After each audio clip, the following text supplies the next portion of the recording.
Good morning, Nigeria. Ladies and gentlemen, everyone listening to us, wherever you are in the world, welcome once again to Let's Talk Nigeria right now on Golding 97.5 FM Yenagua, the Gold Sounder Radio. Your trusted space for national conversations, thought-provoking analysis, and community engagement.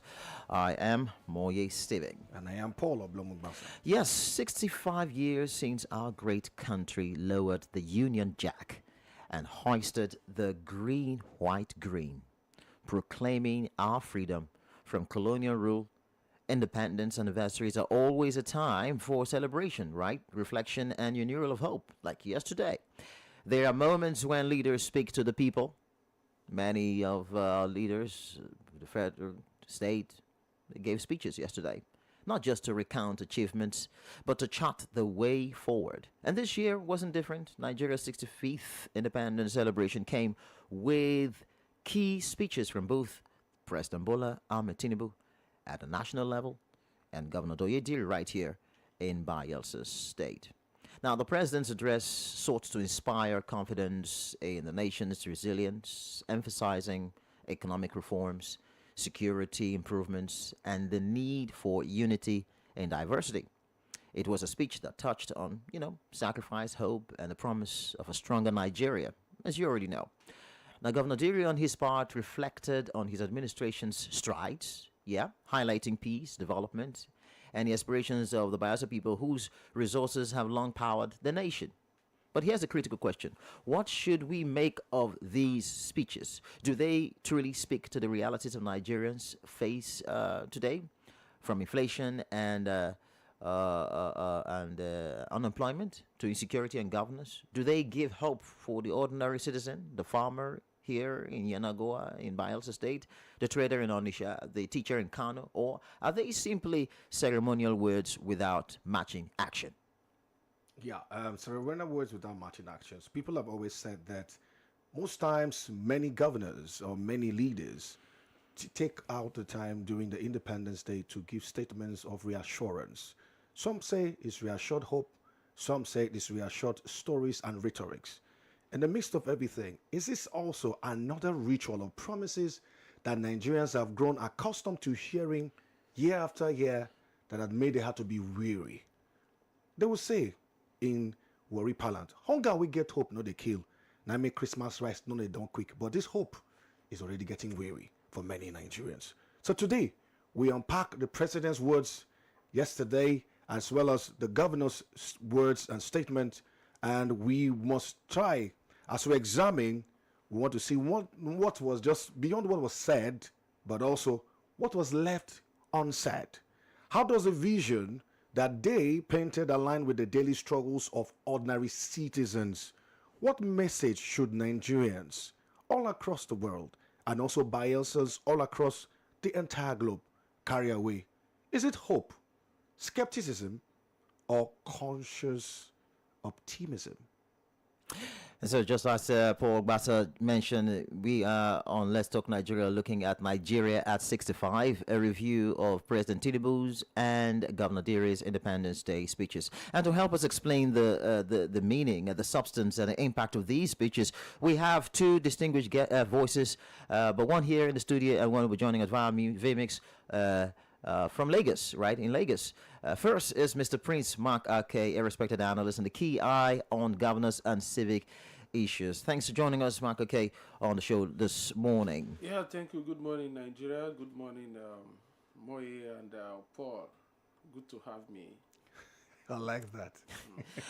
Great. We are going to be joined by Justice Ojienoh, Esquire, a legal mind and public affairs commentator whose perspective always blends the law, leadership, and the people's interest. He's going to be joining us all the way from Lagos. Now, together we will ask, do these independence messages move us closer to the Nigeria of our dreams? Are they inspiring enough to stir action among the governed and the governing?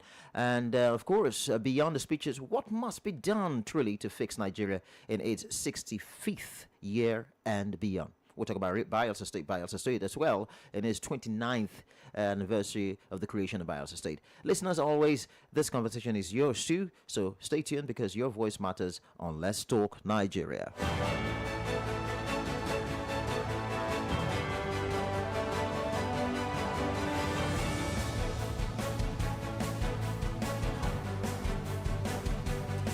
Right, so before we will be joined by Justice Ojienoh Esquire from Lagos, let's start with our friend Prince Mac-Ake here in the studio. Prince, once again, thanks for joining us on the show. And Nigeria is 65 years independent, right? Bayelsa State is 29 years, old from its creation, all right? When you look back at Nigeria, and Bayelsa State, do you believe the nation or the state has lived up to the hopes of its founding fathers? I am asking this question together, so you answer both Nigeria or Bayelsa, but you may choose to start with any of them. Remember, 65-29. Okay, good morning, Bayelsans, and good morning, Nigerians in extension. We're in a mood of celebration, no doubt. As a Nigerian, I'm proud and I'm very happy that we have celebrated 65 years of freedom from external oppressors and aggressors, and So, who knows that if we have not had independence, if probably I would have been born, or I would have had the life that I have now. So I use myself as a case study. I appreciate God for who I am, and I thank God that I'm in Nigeria. So I'm a very proud Nigerian to that effect. But your question is it has a relative and diverse answers. On the first hand, as a progressive, I would say we have grown to an extent. But on the other hand, there are a lot that have not been done after 65 years of independence. Things that we were reading while we were in primary schools, and at the end point, they will always have these thoughts, and the last paragraph of whatever article, or those days we used to call them readers. I don't know the rationale of that reader thing.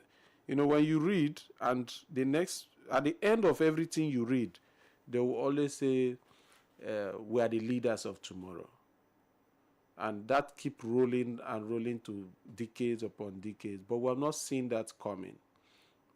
That doesn't mean that we are complete failure. No, we have made some good progress as a people, as Nigerians. But all we're asking as citizens of Nigeria, that we should take moral lessons from those areas we have not done well and build upon. Because if you put it on a scale of 1 to 10, you see that our progression have declined. It's not where we're supposed to be, because Nigerians are blessed with human capital resources. We have natural resources. So there is no reason why Nigerians should have issues, because we are blessed in all ramifications. Do you know Nigeria is the only country where crops they will grow on a rock? We are that fertile. So in all our sundry, agriculture can strive in Nigeria. And that is the bedrock of every nation.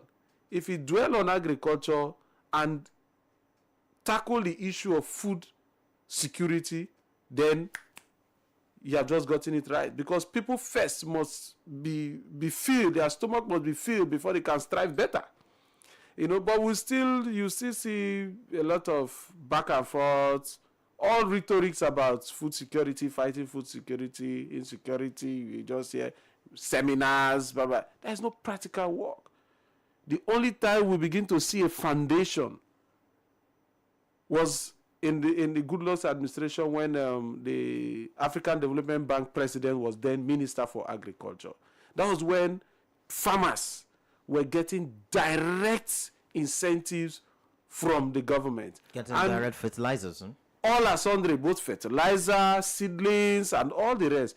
And we can see that in the contemporary Nigerian time, you see that at that particular time, the agricultural sector, they got a right foundation, and with the hope, was very high. Unfortunately, he left, and perhaps he left with the goodies. And we return back to status quo. You see where people can no longer go to farm? I was practically worried with the president's broadcast yesterday.